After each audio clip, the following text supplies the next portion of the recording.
After I tell you about this entire setup in this video, I'm going to show you a couple little cool tips that are specific to YouTube, okay? So here it is. This is how I do my tabletop art setup.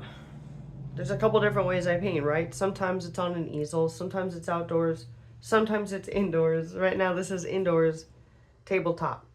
The first thing I personally do is I grab this stuff called Stikki Tack.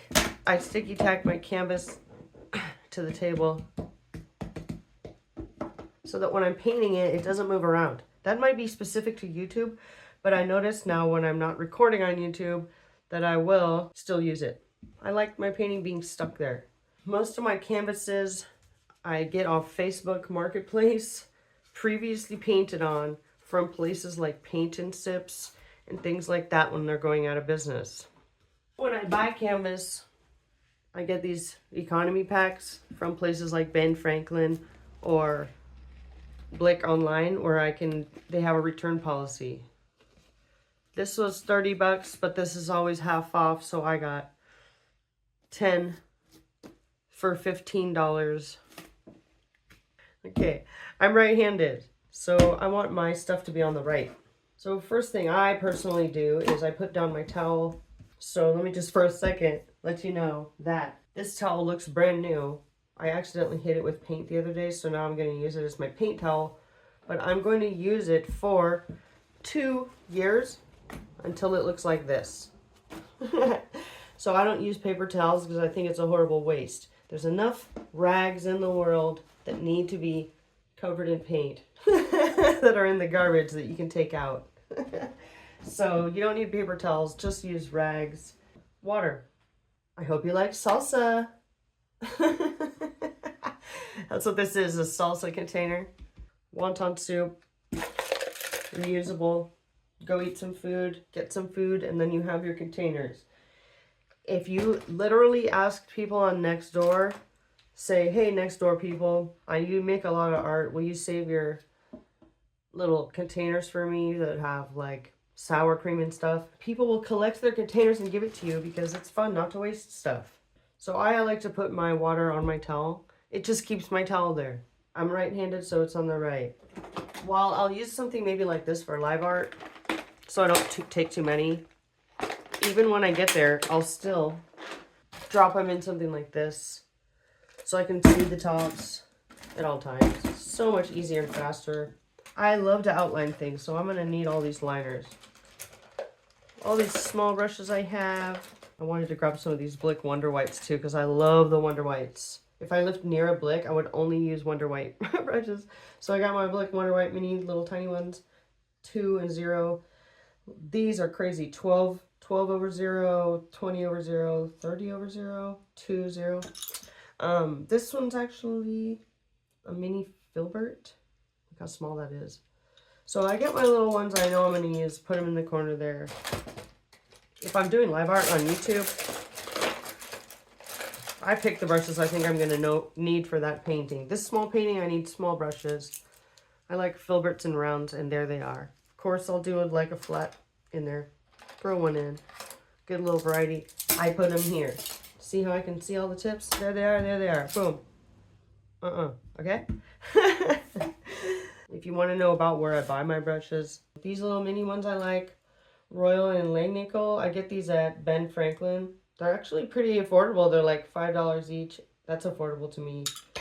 These Wonder White mini rounds, not mini, regular rounds that I like from Blick are even more affordable than that, and they last forever. I got these when I lived in Tahoe 3 years ago or 2 years ago. I also wanted you to know that a lot of the mini filberts I use, like these,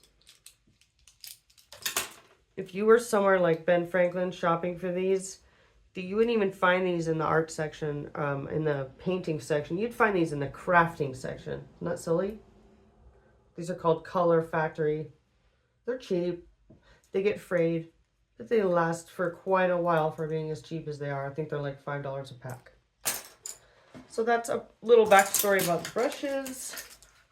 Put this over here. If you're filming for YouTube, little side note, you don't want to put something right there where the shadow is going to hit the canvas.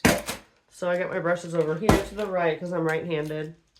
So everything I reach is going to go like that and not in front of the canvas until I get the paint out. Then it kind of becomes a free-for-all. The next thing I do is I get my palettes. I used to use palette paper, and then I'm trying to go to zero waste. So then I switched to these cheaper palettes, which are cool. I mean, you can still get the paint to come out of them. I kind of have this rule that the cheaper the plastic palette it is, the easier it is to get the paint to just peel out of it. Right? Like, why would you use a paper and waste it all the time when you could just peel the paint out over and over? And the more thick you make it, the easier it is to rip out. I use actually these deeper big ones when I'm doing live art, just as a side tip. It still peels out of these. But when I'm doing live art, I want it to be, I don't want to make a mess. So I like these deep wells. Paint. Well, I could do a whole hour about paint. My favorite brand to use is Nova Color.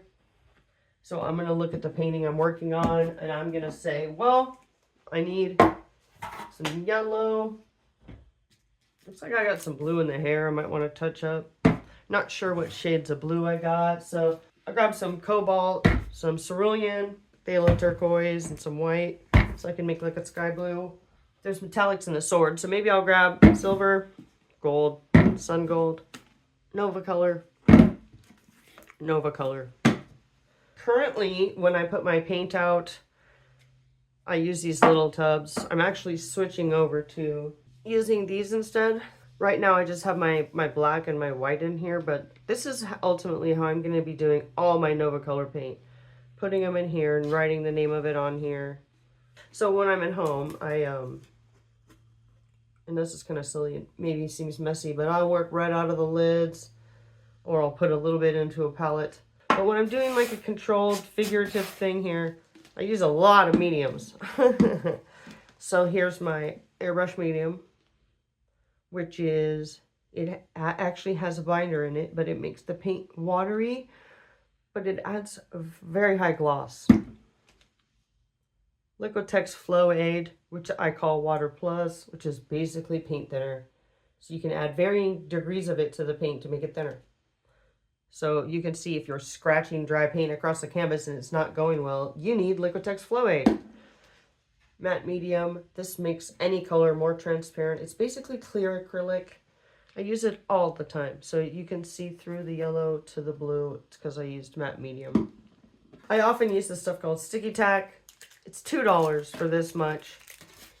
If you use it sparingly, it lasts forever. You can do a lot of things with it. You can stick your title of your art to walls with it. It's pretty cool for that.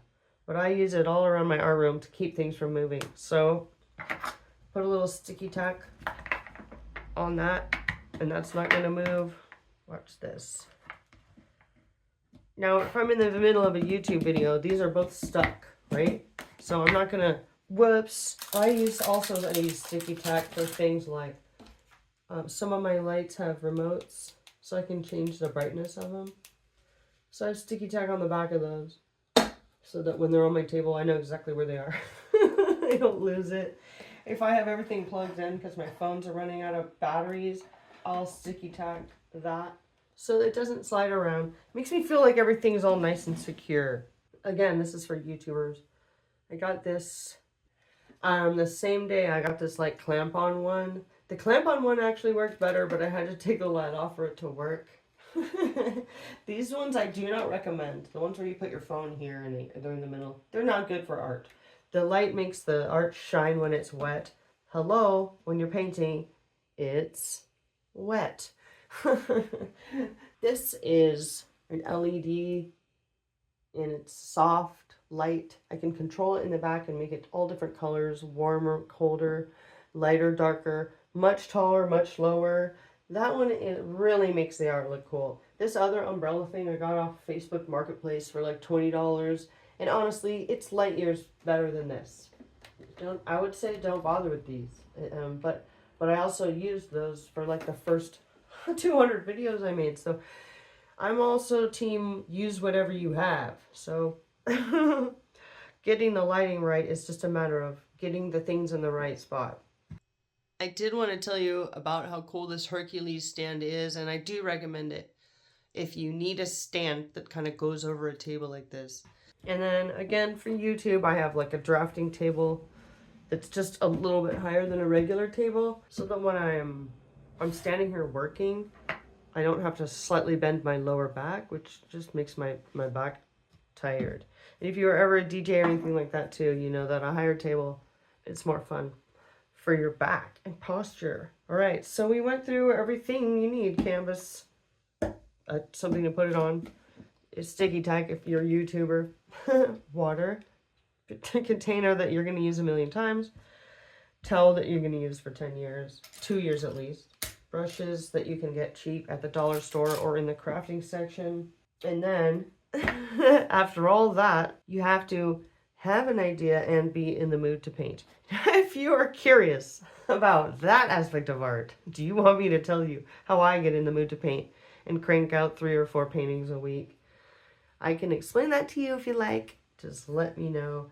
And I've been getting some weirder comments about like, you suck or whatever, or you're annoying. And trust me, I think I have ADHD, so I've been annoying people my entire life. I would say I'm probably like black belt level of annoying.